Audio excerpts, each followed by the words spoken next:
We now know that the main driver for muscle hypertrophy is muscle tension. So this leads us to the question, are you making sure that your clients are maximizing muscle tension through their whole movement? That's on you.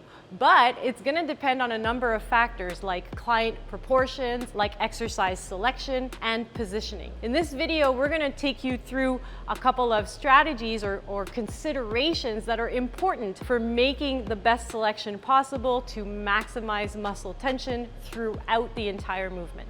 Hi guys, I'm Maylin Dovan, certified athletic therapist. And I'm Coach Rick Simonella, certified strength and conditioning specialist. Here at Functional Strength Academy, we empower the next generation of personal trainers to think critically and analytically to build smarter programs.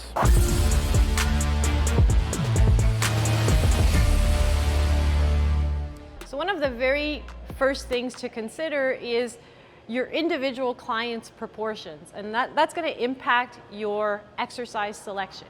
If we take, for example, a squat, if I want to use a squat to maximize muscle tension in the quads, but I have a client who, for example, let's imagine Rick here has very long femurs and a very short torso. If his femurs are very long, when he's at the bottom of the squat, he's going to have to lean forward very much to keep that barbell on a vertical path over the midfoot. That means that his proportions, his very long femurs relative to his very short torso, are going to make his squat inherently more hip dominant. So he's not going to get good tension and good range of motion to really get tension in the quads. So we need to make a modification or make a different exercise selection for him. So in this case, if this was my client, I would say, well, let's elevate the heels and let's move into a front squat.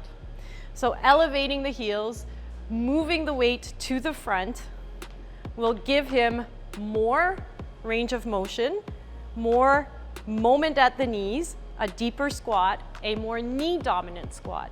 And now we'll be able to maximize that muscle tension in the quads.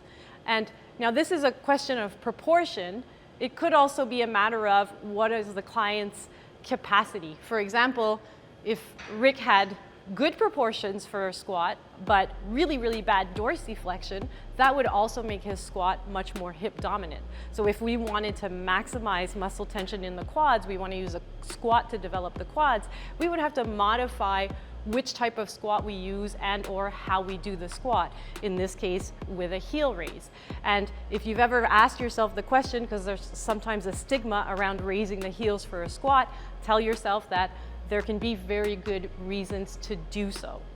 The second set of considerations you want to pay attention to is exercise selection and more specifically positioning. So the way in which we're going to explain that in this video is by using a tricep pull down.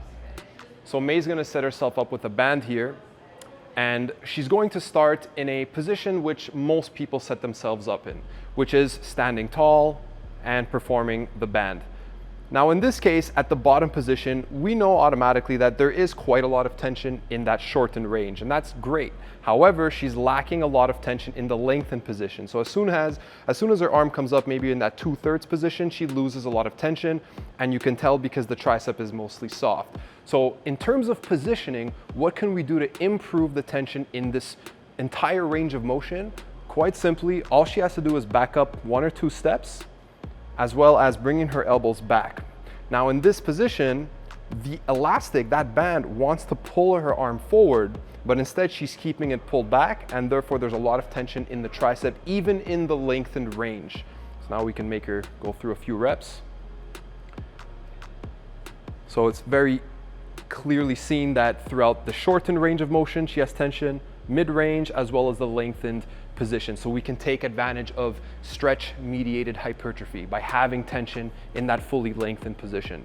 Now this is just an exercise to demonstrate a concept, and this concept is how do you increase tension throughout the range of motion of whatever exercise you're doing.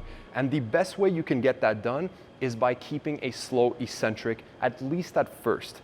When you perform any exercise with a slow eccentric, let's say 4 to 5 seconds, you're going to increase your awareness throughout every inch of that range of motion. So you'll be able to figure out You know, do I have more tension in this position? Do I have less tension? If it's a squat or if it's a bench press and you're trying to build your pecs, whatever it is, the slower you go, the more awareness you'll have, so that in the future, you'll know exactly how you should be positioned, as well as potentially the bar path or the way the dumbbells are moving, to keep tension high throughout the entire range of motion for each and every exercise. So there you have it, guys. Maximizing muscle tension. So your job is to make sure your clients have tension throughout the entire movement. That means choosing the right exercises, choosing the right positioning, and taking into consideration who that client is. They may have proportions that require you to figure some things out as to how or what variations of exercise am I going to use to make sure that they can maximize tension through their movement. As Rick said, you should be able to do this with every single movement. And that's pretty foundational. Not only is muscle tension the major driver for hypertrophy, but it's also what's really going to help clients have foundational awareness, mind-muscle connection, and then hypertrophy being the base of their foundation as well. So if you're interested in making smarter programs, hit that bell and you'll be notified for next week's video.